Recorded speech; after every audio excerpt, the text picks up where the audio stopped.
Hey, if you didn't know that every time you shoot a pedophile in the chest, an angel gets its wings, go ahead and hit that subscribe button. Welcome back. Welcome back. Rooster here, obviously. Driving home. Welcome back to the critically acclaimed, possibly, internationally known, definitely, guaranteed to be 10,006% Diddy free. So this is my Life Now podcast. It is roughly 2:30-ish in the afternoon. Guys, it's absurdly hot today. Okay, it's 65 degrees. Today is the 24th day of February 2025. Who thought that that was okay? Because 2 weeks ago, when I was at work, minus 10 at 5 o'clock in the morning. Okay, it is 65. Matter of fact, let me do the smart thing. I did turn the heat off. Let me turn the AC on in February. I'm trying to enunciate that word because, headed. I would say headed home. I have a dentist appointment for cleaning. That's why I'm out so early. And it's bright and friggin' hot. I haven't put out a video in a bit because I didn't have the strength or wherewithal. That's one word, isn't it? Wherewithal? I think so. To do any recorderings this weekend. I fell ill. And surprise, surprise, even in 2025, it wasn't the Wuhan. It was not COVID. It was the crud. It was like the schmegma. I don't know. I'm still a bit, coughing. Excuse me. I was at work on Thursday, 6 a.m. I told my supervisor, like, brother, I don't feel good. Like, I don't feel good. I didn't feel 100%. And he's like, well, Nick is out today too. He's sick. And like the whole office people, because they all sit close together, it made their rounds. Around, the same whatever schmegma this is, made its rounds around the office. So I guess it was our turn. Round about 2 o'clock, 2:30 on Thursday, I said, let me have some lunch, get some food in my guts, and maybe I'll feel better. Wrong. That is not what happened at all. I actually felt worse. I felt like a big wave of heat just overcome me, and no, dude, it was bad. It was bad. Like, I know I was standing still, but in my head I was doing like this shit. You know what I'm saying? Not vertigo, but not like also not dizzy at the same time. Like it's weird. Like I could see straight, but in my head I was doing, I was doing this. I can't even describe it. I was all hot, like I was, and coughing, sneezing. Sneezing is okay because I'm known for my miraculously big sneezes because it's a dusty warehouse. But this cough just overtook me, and I got to talk to people all the time. I got to answer my radio constantly. So I went to Boss because Boss had gone home. He went to go watch his kids, and Boss was having a hell of a migraine. Like he leaned back in his chair, and he has like one of those L-shaped desks. So as I'm telling him how I don't feel well, and I have to speak like this because if I spoke any louder than a whisper, that cough would have just overtaken me. Like it was that bad. It was like one of those really, like your chest is scratching like raw inside, from your throat down to your chest kind of coughs. It was bad. Now I got the phlegm, the phlegm. It starts with a PH. But he's got one of those L-shaped desks. So as I'm telling him how I don't feel well, like he leans back in his chair and puts his head on the L part of the desk. And he was in his office. He had his hoodie on. The lights were on. I was like, and I know he gets migraines, but this, like he gets them to the point like he'll get nauseous and like the vertigo will kick in real bad and he can't even drive. So I'm like, oh, okay, what do you want me to do? He's like, no, if you don't feel well, go home. I was like, all right, let me talk to the guys first. And I got with my guys and said, here's what's going on. Here's what's going to happen. I did give Mondo my key. I said, just in case I don't come in tomorrow, you have the key to get in because he and I both start early. 6:30 came. Well, no, Mondo saw how I looked and he heard like how I was coughing and how I was talking and all that. He's like, go home and sleep, Rusty. I was like, oh, okay. That's almost exactly what I did. I got home, took a shower. Beefy was home. We had something to eat. Around about 6:30, like whatever was like hitting me, decided to hit me like real hard. Like, nah, bro, you're not going to work tomorrow. So I text my supervisor, like, I gave Mondo the key and I'm not coming in tomorrow. And then I went to bed. Beefy, bless her, because she's so used to being sick. She knew how to take care of me. Like, I got up and I tried doing stuff because I can't do nothing. She gave me some Advil or Tylenol, something. She's like, here, take these. Gave me an Uncrustable because she knows I'm a fat kid and I like Uncrustables. Ate that with the meds, went right back to sleep. Bro, I got up, it was like 4:30 in the afternoon. I was all confused. You know what I mean? Like, hello? Where am I? She was streaming and checking on me in the meantime. I think, like, between my hallucinations, I know when she came in the room to check on me. Because I don't know. But I like to think she did. Fever and everything, sweat out on Friday. Saturday, the cough was still, coughing. Lucky for me, fortunately for me, I had Saturday off anyway, so I got to stay home. So all of that, I just felt really run down because of whatever sickness this was. I wanted to play. Like, I did end up playing some games. I played some Far Cry. I wanted to get a convoy going with the boys, and that shit did not happen. I was like, you know what? I don't feel like rolling the whole sim driving setup in front of me. Like, I didn't, So I didn't end up playing any games. I'm like, well, this is stupid. This is dumb. This sickness nonsense is stupid. Yesterday I did get to the range. Finally built out my competition Glock 45. Love it. Love it. I've done trigger mods before, like in my rifles and pistols, but they're essentially like drop-in trigger kits.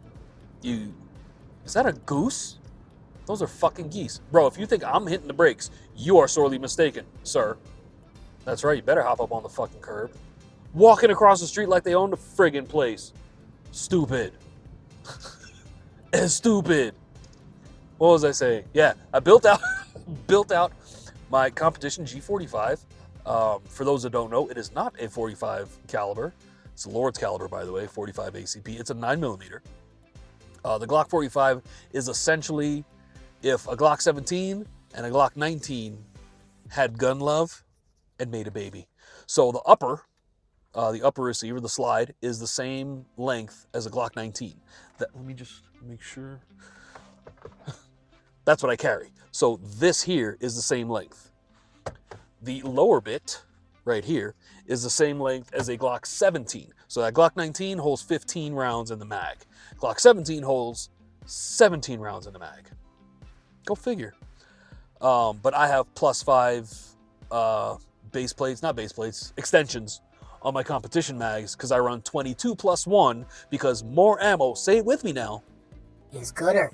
Okay. So I got big hands. That's a full-size grip. And I know it runs well. All the parts that I have in there are essentially the same parts I have in my carry pistol. Minus, like on this, I have tritium night sights because it's my carry pistol. When I get in the car in the morning and leave for work, I see 3 green dots. That's them. I don't need irons on my comp gun, so I just left the stock ones on there. I do have a green dot. It's essentially the same as a red dot, if you know what that is. But green is better for daytime.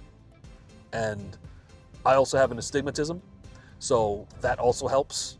The green, I guess, like it doesn't wash out the same in the sun as a red dot does. So I can still keep it fairly low, like settings wise, and still see the green. As soon as I see that green, squeezing the trigger. Very minor upgrades, like alterations, not even upgrades. One upgrade is a heavier guide rod. I put a tungsten guide rod up front. I want to say it's a 13-pound spring because I like the weight up in the front. It's the way you grip the gun. If you grip a Glock correctly, like it'll feel balanced in your hand. I changed out the controls because I like extended controls, especially for competition. I want to get to them fast. I want to get on them and off them fast. I put a big stupid magwell on there because it makes reloads easier. I can reload just fine, but with the magwell, it more or less, because I index my mag, so I have my magazine with my index finger where the pews are, where the pew seeds are, and that, like, I can do it pretty much with my eyes closed because they're my guns and I know them very well to index it in. But if you're gonna miss it and you have a magwell on, it'll like more or less funnel the mag into the magwell. So that's kind of neat. Anodized aluminum controls because I have a certain aesthetic. I remove the polymer pins from metal pins. It adds rigidity, enunciation, to the frame. Because when I'm gripping down on my gun, it's a polymer gun. It's a plastic fantastic. We all know Glocks. It'll warp a little. Like it'll bend in your hand, especially if you're just going. red dot. What else? The Radiant Ramjet Afterburner barrel and comp combo. I know it'll run well on 115 grain ammo because, like I said, the upper is the same size as a Glock 19, and mine runs flawlessly with 115 grain, 124 grain, 147 grain. We'll run it all. So I sometimes when you run a compensator, you might have to run heavier ammo because of you're losing whatever gases out of the comp. Like, there's science involved. With this, I know I don't have to because it already runs flawlessly on my Glock 19. So I'm running any ammo that I want, which is, 115 grain because, ammo ain't cheap, my son. Let me try and get around this bus. What I was really looking forward to, I wanted to put in a CMC trigger.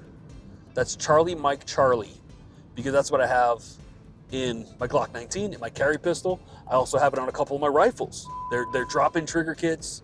The pull, the snap on the wall is very well defined. Nice little snap, positive reset. That's what I like. But I figured, you know what? I heard from my buddy Jeff. Jeff, if you're watching, hand hearts. Take a look at the Timney Alpha Glock trigger, and I googled it. And it's the same price, not for nothing. It's the same price as a CMC or any real kit trigger, right? But on their website, it specifies for competition use only, right? I'm like, okay, why? I don't have a pull gauge, but they're promising, for those that don't know, any stock Glock trigger is anywhere between 5 and 6 pound pull. They're promising 3 to 3.5 pounds, and I said, okay, let's do that. I opened the kit. It had its own sear in it. Now, I'm used to the trigger shoe connected to the trigger bar, and then you just loop it around the trigger return spring in the back of the trigger housing. Part of their instruction from Timney was to remove the trigger return spring. I said, okay, cool. Drop the sear in there, you screw it in from the bottom. You put your trigger bar up over it and slide it back into the gun. I turned the instructions over. I didn't see where it said to reinstall the trigger return spring. It still sat in my gundery right now. I was not worried because I went by the instructions and I Googled it. I did my own research. I Googled it. And sure enough, it didn't say anything about reinstalling the return spring. I said, okay, cool. Nice, positive, like a good feel on the wall, nice little break, and that reset. It's almost a cheat code, this Timney Alpha trigger, and I'll tell you why. I think it's because of the sear that you install without reinstalling the trigger spring, the trigger return spring. I know stuff. So I took it to the range yesterday. Let one shot off. I was like, okay, nice, smooth. Smooth and silent, like Gary Coleman, may he rest in peace. And then I let off to feel, go back to the wall. For whatever reason, it went bang again, all by itself, Your Honor. I don't know what happened, okay? That trigger makes you want to go fast. The trigger itself whispers in your ear, double tap. Double tap. The trigger makes you want to go fast. Of course, it's not a replacement for solid fundamentals and trigger discipline, which I have, and I practice that. But that trigger, man, it's slick. If they're promising 3 to 3.5 pound trigger pull, I believe it. Again, I don't have a pull gauge, but I believe it over a stock Glock trigger, and it runs. It runs. I put maybe 150 rounds through it yesterday. And again, I'm still coughing. I don't know if I sound like it, but I'm still kind of nasally. I'm still a bit under the weather. And I shouldn't even be talking this much because it makes me cough. But whatever. So I ran it for a little bit, you know what I mean? Topped off all my mags. My buddy Adam gave me a target sheet with essentially different drills on it, and I ran those drills. I'm like, hey, I need some work with my support hand. I am not a left-handed shooter, but in some of these matches, shooting with your non-dominant hand is a requirement of whatever stage you're on. I don't build the stages, it's the way it is. So I did that. I'm like, all right, cool. I like it a lot. I look forward to running it. I really do. I have run my G19 in a couple matches, but because it's my carry pistol, I don't want to abuse it too much. And believe me, my comp guns, they take a beating. They take some abuse because you're running and gunning, you're dropping mags, you're jamming shit in and out of there, you're racking it really hard. You know what I mean? Like you're doing the damn thing. You are doing the damn thing, boys. I like the way the pistol turned out. It looks really good. I like it a lot. I look forward to training with it a lot more, and I will. Budget permitted me, not last weekend, the weekend, was it? Recently, I got a case of 9, and I'm only gonna, that's 1,000 rounds of 115 grain, 9 milli. That's all I'm gonna run through that gun. I want flawless before I even think about taking it into a match. Like I said, it's 65 degrees today, but it was -10 2 weeks ago. So I'm not messing with this Colorado weather. I'm just not, okay? I'm sorry. So I want to do a lot of training with it. I'll run some drills, do some stuff and things. If I can find an indoor match, which aren't as fun as outdoor because, you know, reasons, I might do some of those, but no, like I'm not running the G19 in matches anymore. Now that I know that 45 runs the way exactly I want it to run, that's going to be it for me. That's the one, okay? I might put some red grippy tape on the grip for, wait for it, better grip, but that's really about it. So as you can see, I'm home. I gotta go take something for this cough. Get with Beefy, see what she's doing. Thanks for listening. Thanks for hanging out. Look at that, under 20 minutes. Look at that shit. I might even get this out today because it's early. It's not even 3 o'clock yet.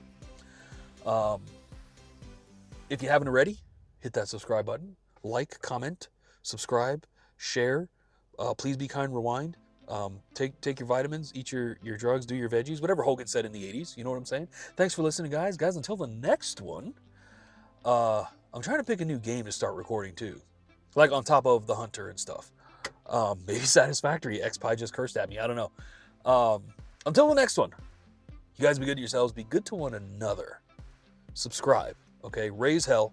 Praise Dale. Until the next one, Rooster says, see ya.